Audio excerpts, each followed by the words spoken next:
संतोष देशमुखची हत्या कशी झाली? भाजप आमदार सुरेश धस यांनी अधिवेशनामध्ये सांगितल्यानंतर अख्खं सभागृह हळहळलं होतं. अनेक आमदारांच्या डोळ्यात अश्रू होते. धस यांनी अंगावर शहारे आणणारा तो प्रसंग सांगितल्यानंतर अवघ्या महाराष्ट्राची तळपायाची आग मस्तकात गेली. आता देशमुख यांना मारतानाचा संपूर्ण व्हिडिओ हा केजच्या न्यायालयात सादर करण्यात आलाय.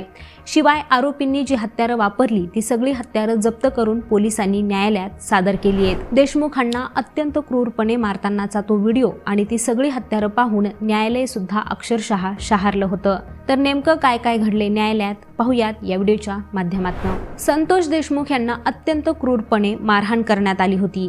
आरोपींनी त्यांना धारधार कत्तीनं मारलं. 41 इंचाचा एक रॉड होता. त्याला करदोड्याने मूठ तयार केली होती. लोखंडी तारेत 5 क्लच वायर बसवलेली एक गोलाकार मूठ असलेलं फायटर, 4 लोखंडी रॉड, लाकडी दांडके आणि तलवारीसारखं धारधार शस्त्र अशा विविध 8 हत्यारांनी त्यांना मारण्यात आलं. लोखंडी रॉडने त्यांच्या अंगावर अनेक फटके मारण्यात आले. संतोष देशमुख तहानेने व्याकुळ झाले होते. तेव्हा आरोपींनी त्यांना पाणी मागितल्यानंतर अक्षरशः त्यांच्या तोंडात लघवी केली. त्यांचा जीव जात नव्हता तर त्यांच्या छातीवर उड्या मारल्या.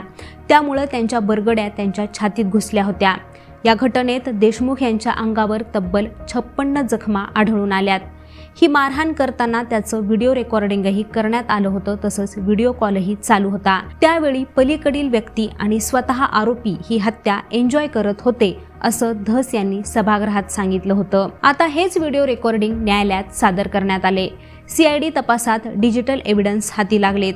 आरोपींनी हा व्हिडिओ डिलीट केला होता पण पोलिसांना तो रिकव्हर करण्यात यश मिळाले. आरोपींनी वापरलेले मोबाईल्स, त्याचं लोकेशन आणि CDR असे डिजिटल पुरावे, सगळी हत्यारं ही न्यायालयात सादर करण्यात आली आहेत. शिवाय ही सगळी हत्यारं पोलिसांनी जप्त केली असून न्यायालयात सादर केली आहेत. संतोष देशमुख यांची हत्या करताना आरोपींच्या डोळ्यात कोणतीही भीती अथवा पश्चाताप नव्हता असा दावाही पोलिसांनी केलाय.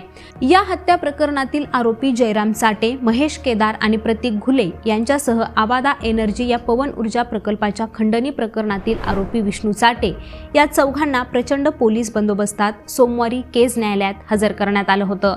सुरुवातीला हत्या प्रकरणातील आरोपी जयराम चाटे, महेश केदार आणि प्रतीक घुले या तिघांची सुनावणी घेण्यात आली. त्यानंतर खंडणी प्रकरणातील आरोपी विष्णू चाटे याची सुनावणी घेण्यात आली आणि यावेळी पोलिसांनी या सगळ्या गोष्टी न्यायालयासमोर सादर केल्या. या दोन्ही प्रकरणात सरकारी पक्षाच्या वतीने ॲडव्होकेट बाळासाहेब कोल्हे यांनी तर आरोपींच्या वतीने ॲडव्होकेट अनंत तिडके यांनी न्यायालयासमोर युक्तिवाद केला. सरकारी वकील ॲडव्होकेट बाळासाहेब कोल्हे यांनी हत्या प्रकरणातील फरार आरोपी कृष्णा आंधळे याला ताब्यात घेण्यासाठी आणि हा कट कसा रचला याची सखोल चौकशी करण्यासाठी आरोपींची CID कोठडी वाढवून पाहिजे असल्याचा युक्तिवाद केलाय. याला मात्र आरोपींचे वकील ॲडव्होकेट अनंत तिडकेंनी आक्षेप घेतला. हा खून कट रचून झालेला नसून आरोपींनी कट केल्याचं आढळून येत नाही. गुन्हा घडून 30 दिवस उलटत आहेत. मग तपास यंत्रणेनं काय केलं?